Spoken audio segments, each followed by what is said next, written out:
and therefore society reflects their perception of the world, i.e., we live in a society based on intellect and mind. When you become conscious, the world changes and your world changes. You see, people encased in mind in Israel as we speak will justify the slaughter of Palestinian people. They're in that tiny paradigm. They're in that tiny paradigm. Stop Hamas. But there are some fantastic people in Israel, Israelis, young people particularly, who are conscious, and consciousness is telling them this is wrong. And they're the ones that are refusing to serve in the military and going to jail as a result. Because consciousness is getting them to see the situation from the point of view of what's right, what's just, what's fair, rather than from mind, which sees things in. Well, they're also fundamentally getting out of just their Earth suit and realizing they're not Israelis, they're human beings, or they're not. Exactly. That's what consciousness does. Consciousness, once you become conscious, the physical body becomes a vehicle to experience this reality. It doesn't become who you are, and then racism and division through race and division through country suddenly starts to fall, and we start to realize we're all one consciousness having different experiences. Okay, but stop. What's happened, Alex, and the conspiracy is fundamentally set up to do this, the idea is to get us to identify who we are with our experience rather than what we really are, which is consciousness having the experience. Instead of being our base, galactic programming of this ancient species in this wondrous universe, they're trying to give us the new false programming to stay within that very limited spectrum as you talk so much about. Now, we're almost out of time, and I promised to go to calls, so we're going to go to break in a moment. We're going to come back and take calls for 2 short segments with David Icke. We got to have you back soon, David. We're very thankful and appreciative of your important time, and I know the audience is. But briefly, in the 3 minutes before break, the genetic engineering, the cloning of the milk, all of this that is now going on and happening, the cross-species engineering, the mass poisoning of the public. Why is the elite pushing to destroy the biosphere of the Earth while grandstanding and claiming they've got to have world taxes to save it with carbon dioxide that's a red herring? Why do they want to destroy the Earth and hurt the environment? Well, this actually goes on for what we've been talking about. If you take one step back and you start to see what we're dealing with here, from their point of view, particularly from their point of view, the human body is a computer system. And what we call genetics is actually a computer program. And what they're doing by messing with genetically modified food and all these other changes in the nature of what we eat and drink is they are destabilizing and manipulating the body computer program. On one level, the body is an electrochemical organism.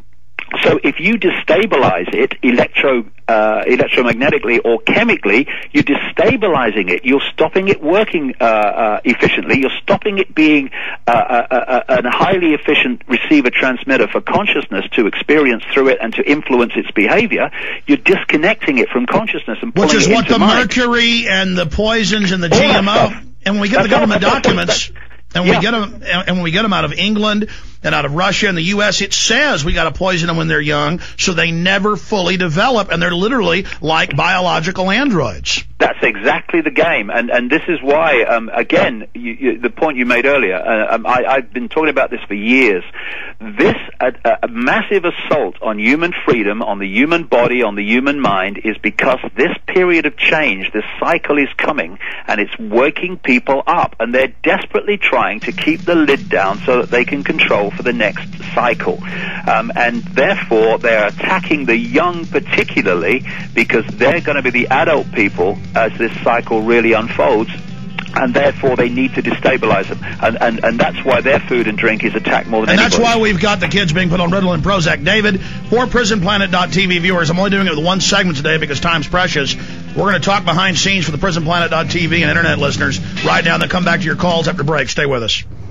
Okay, John, I'm going to skip this break. David, we are just on the internet audience now because I promised to come back to calls. Let's put bookends on what you just said. I just read the other day in the New York Times, 100 million people on serotonin reuptake inhibitors alone. If that isn't THX 1138 Brave New World, I don't know what is.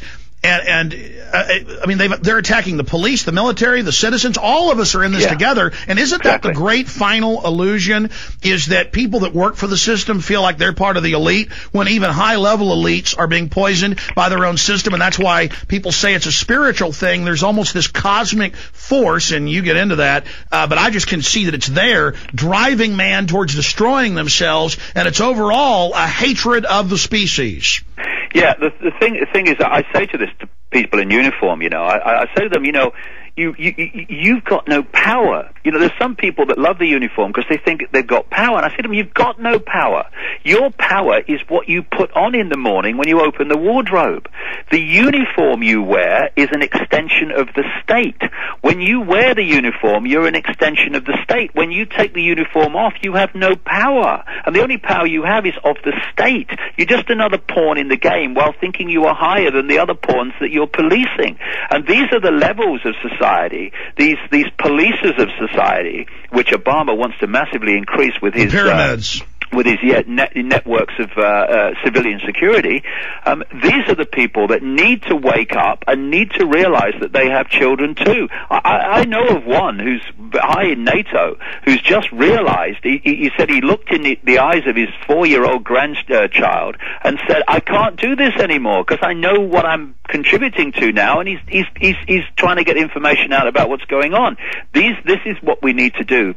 The policers need to realize that they are the pawns also. Well, I was talking to a top doctor who's treated a head of state, and this head of state said, I was grown up to, that we have to exterminate 80% of people to keep the resources, but I look at people and I know it's evil, and I don't want to be part of this. I mean, a lot of people in the system are having an awakening too, aren't they? Yes, they are. So there's so much to be optimistic about. I mean, the challenges are there. Of course they are. They want to push this on, and they want to push it on faster and faster now because they are desperately trying to stop this awakening manifest to such an extent that their house of cards comes down. So those challenges are there, and they're going to push on through Obama, but there's so much to be enthusiastic and encouraged about, because there is fantastic changes going on in the awareness of so many people. David, as you said, though, in the 1 minute before we come back, quickly, I'd say Obama has 2 or 3, 4 months when he first gets in till people wake up to that phase of the illusion, so they want to start a big war or a biological release or a financial collapse. What do we do to expose this guy and stop him being able to carry the ball for the New World Order in the first few months? Well, what we've got to do is keep whacking this information out, and people who are listening to this information, don't be a cul-de-sac for information. When you receive the information, there is a responsibility. Pass it on, pass it on, pass it on. By word of mouth, you can inform vast numbers of people very quickly if enough people do it. That's what we need to do. You're right, and we have incredible power, but we better use it now, because they are planning to shut down the old web. The inventor of the web said a few days ago that quote, it's going to die. They're letting it die. It's being killed. So we need to move right now. Folks, we're coming out of this break with only PrisonPlanet.tv viewers and Infowars.com exclusive stream listeners tuning in, though we do have tens of thousands tuning in on the free streams and quite a few watching on PrisonPlanet.tv. We're coming out right now with David Icke with your calls. Here we go.